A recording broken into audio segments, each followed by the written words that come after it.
You see, the problem is we're emitting far more carbon today than we need to if we're going to eventually move on to a pathway that limits climate change. So when you see the Garner review come out and you see the interim review talking about, well, should it be 60% reduction by 2050? And people say, no, maybe it should be 80%. It's because they're recognizing that we're on a very fast growth rate, and to get on to these stabilization pathways may take deeper cuts than we were thinking about a few years ago. So this is the scientific background behind those debates you do see now in the government, in the Garner review, in the media, and so on. And you also see this response in the climate system. If you look at these bottom two graphs, this is temperature and this is sea level. And these are the projections that were made back in 1990 of what sea level might be and what temperature might be. These solid lines are the observations, because we're now out here about 2007 or 8. And you see that both temperature and sea level are moving at the top level of projections. So if I just go back quickly, Oops.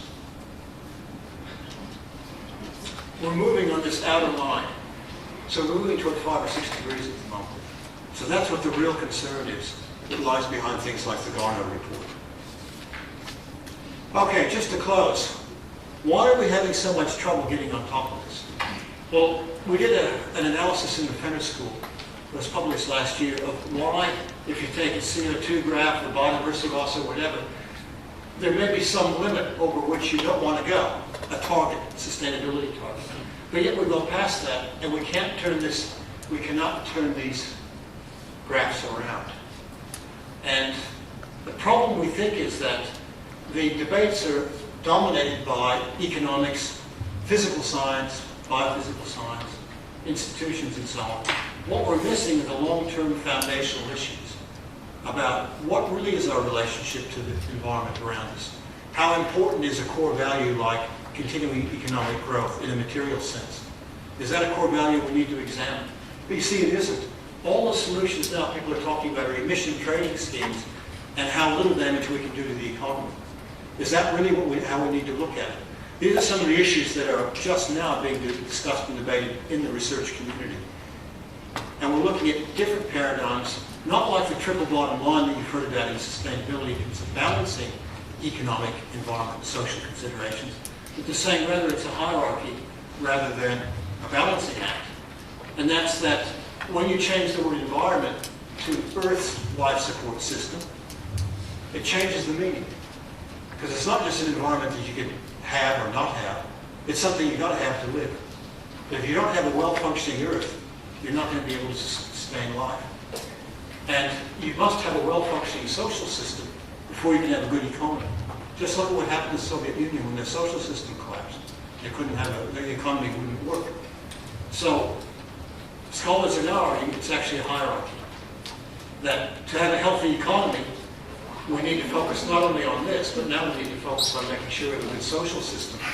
And importantly, we actually have an environment that can sustain life as we know it. So I'll leave you with those thoughts. Sustainability or collapse? The future will depend far more than on just technologies and on economic systems. The future will depend on the nature of human aspirations, values, preferences, and choices. And hence the importance of bringing the humanities into the debate. So I'll stop there, and now we'll have time for some questions and discussions. So perhaps, yeah, we've already got some questions. Richard, do you want to?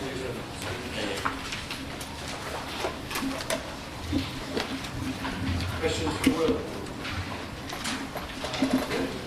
So this related to the night lights. How come in June 2007 there were night lights over the sea, particularly in Argentina? Oh, they're probably just missed pixels in the simulation. They were up there. Yeah, actually. It's quite significant. Well, they could have slipped Buenos Aires out, which is definitely. You'll also, if you're very clever, you'll notice a anomaly in Australia too. This one? So what you've got is that, yeah, that's not actually a paradox. No, what is that? That's the opposite. That's the Falklands War being reenacted. But notice the Australia, there's an anomaly there too, Yeah. I think. Yeah, look, when they did the simulation, that's a good point. I was just wondering whether or not like oil That's not real. is significant or. No, it's not real.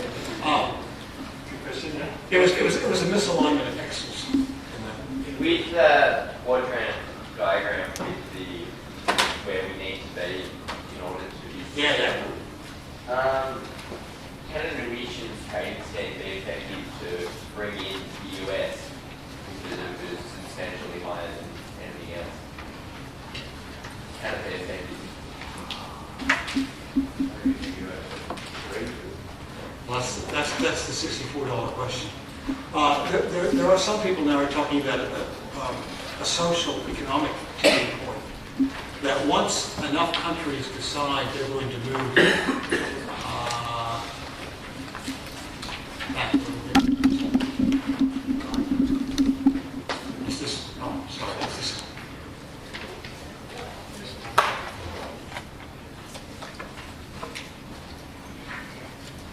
Yeah. By the way, you see one higher than USA. That's Saudi Arabia. But anyway, those high ones, yeah, you've got to get energy usage and consumption per capita way down by a factor of 5 or so to get them into that quadrant. Will emissions trading schemes do it? It depends on how they pan out. If they are stringent enough to really trigger new technologies, then the answer is potentially yes. I talked about the socio-ecological tipping point.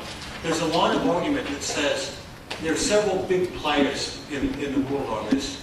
Western Europe is a block, Japan is a block, USA is a block. I showed you those three. But increasingly India and China.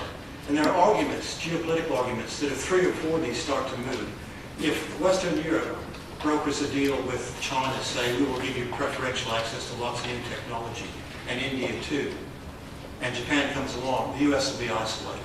And they'll have to move or they'll lose out. So there are really interesting geopolitical arguments about first movers on technology and so on, creating a threshold effect, and then you'll see the US move faster than you thought possible. So it's not without hope, and it'll be interesting to see how it does play out over the next few years.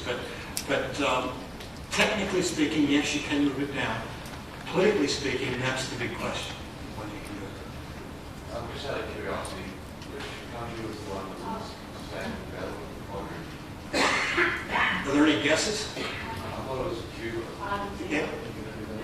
Cuba, Argentina, Not like Guatemala wasn't an enemy. Costa Rica, anybody? The answer is Cuba. Cuba's the only one that needs it. And it's interesting because they've invested an awful lot into not fancy health systems, but universally accessible and affordable health systems and so on. So there have been some articles written about how they've done that and how effective it's been. But it is the only country on the planet that actually is in the sustainable development program. And just out of interest, which one's the closest? Is one that's almost green? Yeah, I don't know. They're Latin American countries. I suspect that Costa Rica is one of them, but I don't know what the other ones are. I have to look at the articles in which that came. It's interesting if you look at Europe. You see Europe slides by. The ones that probably come closest are the Nordic countries. Finland, Sweden, Norway, and so on. And they're interesting models because a lot of people, when I say Cuba, say, yeah, but we don't want to live like Cuba. But a lot of people would actually like to have the lifestyle of the Scandinavians. But they organize themselves quite differently than we do. And they don't make it yet. They've got a ways to go, but they're much, much closer than, say, the USA. Asia Pacific, you might guess who Australia is. Australia, New Zealand, and East. Those two.